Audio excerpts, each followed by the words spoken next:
πρώτες θέσεις της ανταγωνιστικότητας, να ξέρετε ότι δεν έχουν θέμα ανεργίας. Έχουν ανεργία στο 10-12%. Φυσικά. Επίσης, να δούμε λίγο πάλι, και συμφωνώ, αν και δεν είναι δικό μου αντικείμενο, να δούμε λίγο πάλι τις χρηματοδοτήσεις της επιχειρήσης.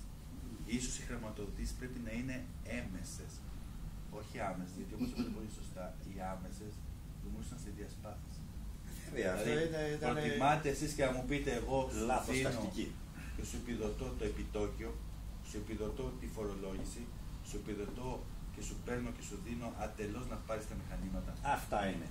Ουσιαστικά και χαιρόμαστε πάρα πολύ γιατί 5 εκατομμύρια πολύ καλά. 5 εκατομμύρια και πάντα να τα πάρεις εσύ και τα κάνεις. Γιατί άμα δώσεις τον άλλον χρήματα στο χέρι, έχουμε τα φαινόμενα που είπατε προηγουμένως. Κάποιοι θα τα ξοδέψουν, σε άλλους σκοπούς. κάποιοι άλλοι θα τα κάνουν μπεμπέ. Αυτό ήταν το φαινόμενο. Στήσανε επιχειρήσεις σε γυάλινα πόδια, φαινομενικά δίθεν ότι υπήρχαν και στο τέλος όταν ήρθε η κρίση κατέρευσαν όλοι αυτοί. Κατέρευσαν όλοι και βρέθηκε και ο κόσμος στον δρόμο. Οι πραγματικές ανάγκες που έχουν οι επιχειρήσεις που υπάρχουν ή κάποιες που θα έχουν προοπτικές να δημιουργηθούν νέες επιχειρήσεις σε νέους επαγγελματίες, να είναι αυστηρά τα κριτήρια που να έχουν και αποτέλεσμα. Διαφορετικά θα πάμε σε εκείνη την κατάσταση που ήμασταν.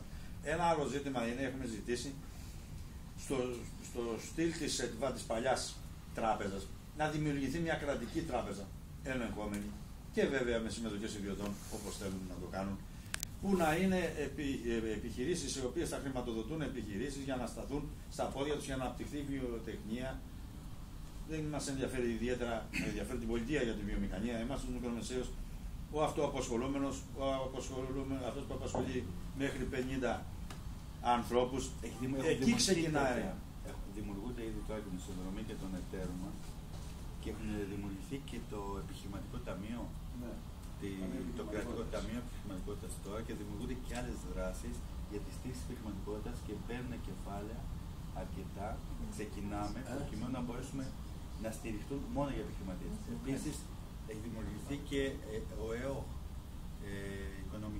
ο ενιαίος οικονομικός χώρος, όπου παράλληλα συμμετέχουν τώρα σκανδιναβικά κράτη και η Ελλάδα για να δώσει εκεί, χρηματοδοτούν εξοικονόμηση κόστους ενέργειας και τέτοιες δράσεις επιχειρήσεις για την εξοικονόμηση κόστους ενέργειας.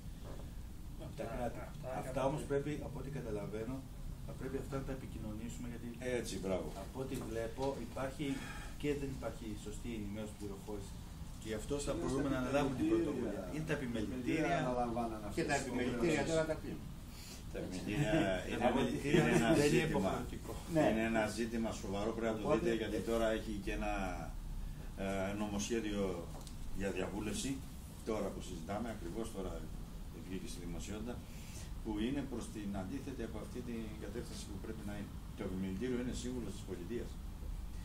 Λάθος ο ρόλος του όπως έχει εξελιχθεί. Βεβαίως. Έχει εξελιχθεί ακριβώς. Έχει πάρει λάθος δρόμο. Άρα λοιπόν πρέπει να γίνει κάτι άλλο. Αυτό ακριβώς. Τα επιμελητήρια η Ευρώπη, εδώ εφαρμόστηκε τα επιμελητήρια θεσμοθετήθηκαν παίρνοντας από την Ευρώπη το καθεστώς. Εδώ όμως δεν λειτουργήσαν όπως λειτουργούν στην Ευρώπη. Εκεί τα επιμελητήρια είναι ο κεντρικός σύμβουλος της πολιτείας και των επιχειρηματιών, τελεία και παύλα. Δεν έχει καμία δουλειά ούτε με λαϊκισμούς, με συνδικαλισμούς και με τέτοια, ξεφεύγει και τελειώνει η ιστορία. Δεν έχει ρόλο. Όπως εκφυλίστηκε και ο θεσμός των συνεταιρισμών. Έτσι ακριβώς. Έτσι ακριβώς. Δηλαδή, άρα πρέπει να το δούμε. Αυτά μπήκανε οι συνδικαλισμοί μέσα, μπήκανε. Υπάρχει ένα συνεταιρισμό. Τυχαίνει να αυτό το κάνω την οικονομία. Χωρίς να υπάρχουν καλά. Υπάρχουν και καλά παραδείγματα. Πώς δεν υπάρχουν. Είναι φάουλος. Είναι ένας τύπος Κυριακής. Έχει μαζέψει κάποιους και έχει κάνει ένα άτυπο συνεταιρισμό. Κυριακή στην Ηλία. Ναι, εγώ τους κάνω. Και πάει τους σκοτωμούς. Είναι συνεταιρισμοί που υπάρχουν και με και στα κρατάνε. Είναι κάποιοι που αυτοί λειτουργήσαν επαγγελματικά. Στην κρίση με κάτι άλλο. Εδώ το καταλαβαίνω τον ονειροκομικός που είναι φοβερός. Με εξαγωγές και ποιότητες. Αυτοί λειτουργήσαν επαγγελματικά, σαν επαγγελματίες. Όμως είναι και η χρονική περίοδο που θα δει τον κάθε συνεταιρισμό. Εμείς έχουμε ένα συνεταιρισμό ηλεκτρολόγων, αλλά τώρα έχει φτάσει η οικοδομή στον πάτο. Τι να πουλήσει. Ακούστε μόνο με εσάς που είστε ηλεκτρολόγοι. Και θέλω να κάνω και μια μερίδα εδώ, την είχαμε κάνει και κάτω στην Αργολίδα και θέλω να τη δούμε. Το ξέρετε ότι υπάρχουν σημαντικές δράσεις και τις επιδοτεί και το ΕΠΕΚΑ και μας έχει βάλει και ένα σημαντικό ποσό προς αυτή την κατεύθυνση για την εξοικονόμηση ενέργειας σε ΟΤΑ, δημόσιους οργανισμούς και φορείς που έχει να κάνει? Γιατί εμείς, άμα βγάλετε έξω και δείτε, θα δείτε ότι δίνουμε πάνω από 500 εκατομμύρια το χρόνο σαν κράτος για λογαριασμούς σε ενεργοβόρα τώρα κτίρια, που είναι πολλές φορές και κατάλληλα από τέτοια. Εμείς μόνο, δηλαδή μόνο για εξοικονόμηση. Δηλαδή οι δήμοι, ο δικός φωτισμός και όλα αυτά είναι τεράστια τα ποσά. Δεν έχουμε ξεκινήσει κάτι όμως. Έχουμε ξεκινήσει, υπάρχουν, τους έχουμε ενημερώσει, τους έχουμε ξανακάνει, θα κάνουμε και εδώ μια μερίδα. Εξοικονομώ κατοίκων.